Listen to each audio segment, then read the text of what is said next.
जीतने के लिए 3 चीजों की बहुत अहमियत होती है, गैरत, ईमान और अकल। लेकिन यकीन कीजिए पाकिस्तानी कौम यानी आप इन तीनों चीजों से खाली हैं। आज मैं आपको मायूस नहीं करूंगा, बल्कि आप लोगों को हकीकत दिखाऊंगा, आप लोगों को आईना दिखाऊंगा। आप लोग वो कौम है कि जिनके इंतहाई संगीन और परेशान कुन हालात में जब आपकी शहरत काटी जा रही थी, तब भी पाकिस्तान के यूट्यूब पर ट्रेंडिंग में ड्रामे और गाने थे।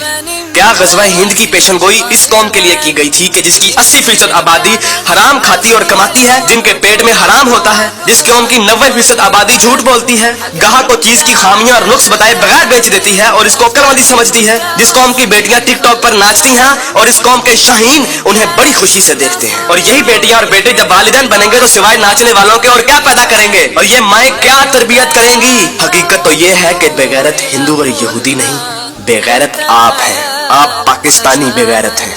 आप लोग वो कौम है जो वैसे तो सारा साल इमाम हुसैन के मुकद्दस नारे लगाती रहेगी, लेकिन जब वाकई में कश्मीर मैदान करबला बनेगा तो सारी कौम वही कुफा वाले बन जाएंगे जिन्होंने इमाम हुसैन से कहा था कि आप आए हम आपका साथ देंगे, लेकिन जब वक्त आया तो कोई अपने घर से नहीं निकला। फिर ये लोग तालिबान की मिसालें देते हैं कि तालिबान के पास कुछ भी नहीं था, कोई असबाब नहीं थे, लेकिन अल्लाह ने उन्हें फिर भी फतह दी। मुझे हैरत है कि ये किस मुंह से तालिबान की बात करते हैं। तालिबान को अल्लाह ने फतह दी थी तो उनकी गैरत, उनके ईमान, उनके तवक्कुल, उनकी जिद्दोजहद, उनकी कुर्बानियों, उनके अज़म, उनके इस्तक़लाल और उनकी जिहाद की बिना पर। ना तो उनकी बेटियां टिकटॉक पर नाचती थी, ना उनके बेटे गेम ऑफ थ्रोन्स और गानों और फिल्मों के शदाई थे, ना वो हराम खाते थे और ना ही वो नमाज कज़ा करते थे।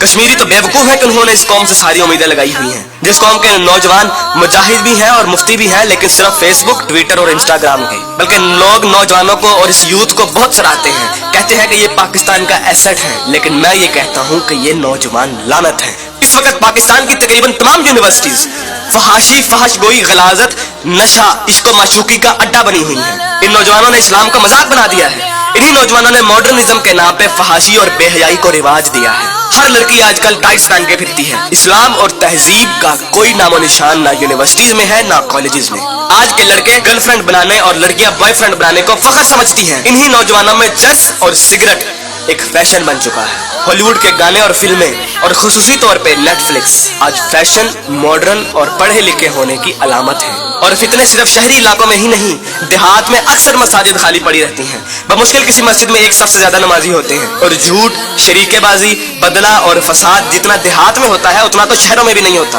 अक्सर कॉलेजेस और यूनिवर्सिटीज के असातिज़ा फहश किस्म के जुगते लगाते हैं और बच्चों को बजाय अखलाकियात की तालीम देने के खुद बद अखलाकी की मिसाल बने होते हैं। और ऐसा क्यों ना हो, जब टीचर 45 मिनट पढ़ाने के पैसे ले लेता है लेकिन 20 मिनट पढ़ाता है और बाकी टाइम या तो मोबाइल पे गुजारता है या जुगतबाजी में या मजाक करने में, तो जब असातिज़ा तक के पेट में हराम की कमाई होगी तो वो क्या अखलाक सिखाएंगे। और सबसे बढ़कर हम जिन्स परस्ती और लौंडेबाजी पे बने हुए मजाक इस कदर आम हो चुके हैं, इस कदर आम हो चुके हैं कि सोशल मीडिया पर चलने वाले बिलावल भुट्टो और शेख रशीद की मीम्स इस कदर आम हो गई हैं कि जैसे ये कोई मसला ही नहीं, जैसे ये कोई खिलाफ इस्लाम, खिलाफ तहजीब कोई बात ही नहीं। ये फितना मजाक मजाक में इस कदर आम हो गया है कि अब तो कोई स्कूल, कोई कॉलेज, कोई यूनिवर्सिटी से मुस्तस्ना नहीं। जिस कौम के बच्चे 12-12, 13-13 साल की उम्र में स्कूलों से ही फहाशी और पोर्नोग्राफी के मरीज बन जाते हैं, तो क्या वो हवस के पुजारी नहीं बनेंगे? ऐसी जगह ज़ैनब जैसे केस सामने नहीं आएंगे तो क्या होगा? मुझे हैरत होती है कि हर बंदा मीडिया को तनकीद का निशाना बनाता है, हर बंदा मीडिया को फहाशी का असल कसूरवार ठहराता है, लेकिन खुद को कोई जिम्मेदार नहीं ठहराता। जो उस मीडिया को बड़े शौक और बाकायदगी से देखता है और उस मीडिया को अरबों रुपए का बिजनेस भी देता है,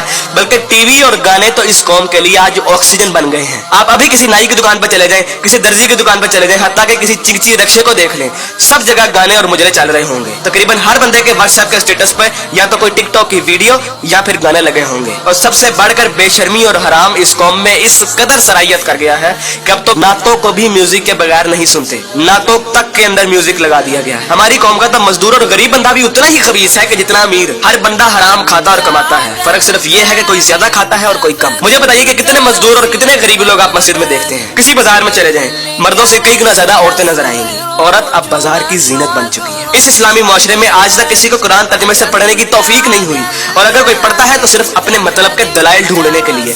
बरेलवी कुरान खोलते हैं तो ईद मिलादुन नबी को सही साबित करने के लिए, शिया कुरान खोलते हैं तो जुलूस और मातम को सही साबित करने के लिए, तबलीगी जमात वाले कुरान खोलते हैं तो सिर्फ तबलीग के दलाइल ढूंढने के लिए, औरतें कुरान खोलती हैं तो मर्दों को निगाहें नीची करने वाली आयत दिखाने के लिए, और मर्द कुरान खोलते हैं तो औरतों को पर्दा करने वाली आयत दिखाने के लिए। और बहुत सी अवाम तो ऐसी है कि जो सिर्फ और सिर्फ वजीफे करने के लिए कुरान खोलती है। यानी इन लोगों ने कुरान को अल्लाह की किताब नहीं बल्कि टेलीफोन डायरेक्टरी बना दिया है।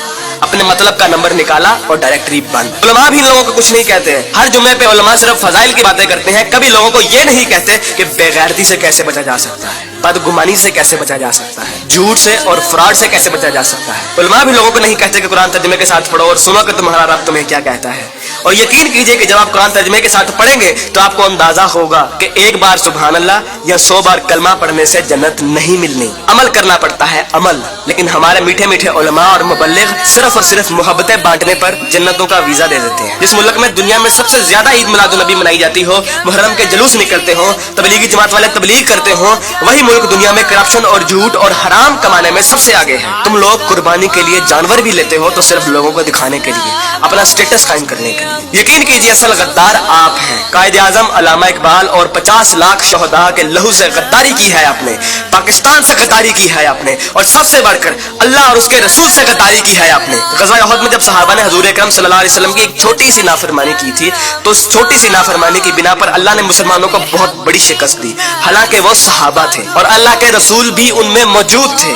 लेकिन आज आप लोग ये कहते हैं कि अगर जंग हुई तो आसमान से फरिश्ते उतरेंगे कतार अंदर कतार। तो पहले अपने अमाल और अपनी औकात देखिए और फिर बात कीजिए। ऐन मुमकिन है कि आप लोगों को इस तकरीर का कोई असर ना हो, क्योंकि जिस पेट में हराम, जबान पे झूठ, कानों में गाने और आंखों में हवस भरी हो, उन दिलों पर हक की बात असर नहीं करती। मैंने कभी इतनी बदतमीजी और सख्त अल्फाज से बात नहीं करनी थी, लेकिन यकीन कीजिए मैं बहुत मजबूर हूँ साफ साफ अल्फाज में अपनी कौम को उनकी हैसियत दिखाने के लिए कि असल में बदनामी के जिम्मेदार आप लोग खुद हैं, कि असल में जलालत आप लोगों ने खुद खरीदी है।